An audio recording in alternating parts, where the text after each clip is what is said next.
কোরবানির ঈদে গরুর গোস্ত বা খাসির গোস্ত বা ছাগলের গোস্ত ফ্রিজে রাখা যাবে কিনা, ফ্রিজে রেখে মাসের পরে মাস খাওয়া যাবে কিনা, that's a very important question for everyone. কারণ কোরবানির সময়ে এমন কোনো ফ্রিজ নাই যে ফ্রিজে গোস্ত থাকে না। যারাই কোরবানি করে বেশিরভাগ মানুষ ফ্রিজে গোস্ত রাখে। এখন প্রশ্ন হচ্ছে, ইজ ইট অ্যালাউড? এটা কি জায়েজ আছে কিনা? প্রথম কথা হচ্ছে, মাথায় রাখবেন রাসূল করিম সাল্লাল্লাহু আলাইহি ওয়াসাল্লাম একদম শুরুর দিকে সবাইকে বলেছিলেন যে তোমরা কেউ গরুর গোস্ত জমা করে রাখবা না, যতটুকু আছে যা আছে 3 দিনের মধ্যে খেয়ে ফেলবে। কারণ আছে একটা, কারণটা হচ্ছে ওই সময়ে গরিব মানুষের সংখ্যা অনেক বেশি ছিল।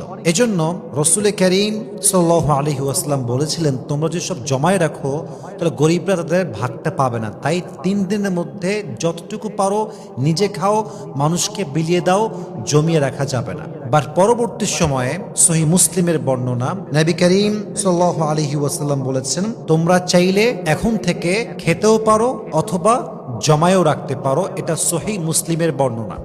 এখান থেকে আমরা বুঝতে পারি যে গোস্ত ফ্রিজে রাখা জায়েজ আছে, এটা জমিয়ে রাখা যাবে। বাট মাথায় রাখবেন গোস্ত জমায় রাখা জায়েজ আছে, বাট আপনার মন যেন জমে না যায়। ইট মিনস আপনি নিজে খাবেন, আপনার আত্মীয়দেরকে দিবেন, গরিবদেরকে দিবেন, তারপরে যা বাঁচবে তা রাখবেন।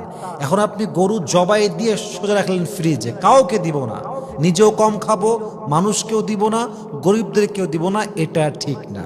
সবাইকে দেওয়ার পরে যা বাঁচবে ততটুকু রাখবেন, তবেই আপনার কোরবানিকে কবুল করবে একজন। বলেন সবাই, তিনি কে? অতএব বোঝা গেল কোরবানির গোস্ত ফ্রিজ আপ করা যাবে, তবে ফ্রিজ আপ করার ক্ষেত্রে মাথায় রাখতে হবে আমাদের অন্তর যেন ফ্রিজ না হয়ে যায়। আমি খুব খেয়াল করেছি অনেক মানুষ কোরবানির ঈদ আসলে ফ্রিজ আর একটা এক্সট্রা কিনে, আরেকটা এক্সট্রা ফ্রিজ কিনে শুধুমাত্র গরুর গোস্ত রাখার জন্য। আমি রাখাকে অন্যায় বলছি না, বাট আপনার বাড়ির পাশে গরিবরা না খেয়ে মরছে, আপনার আত্মীয়দের মাঝে অসংখ্য আত্মীয় গরিব আছে, আপনি মানুষকে না দিয়ে জমায় যাচ্ছেন মাসের পরে মাস। ইভেন অনেকে তো এমনও আছে যে গোস্ত রাখতে রাখতে মাসের পরে মাস রাখতে রাখতে একটা পর্যায়ে গিয়ে পচে যায় গোস্তগুলো। এইটা ঠিক না।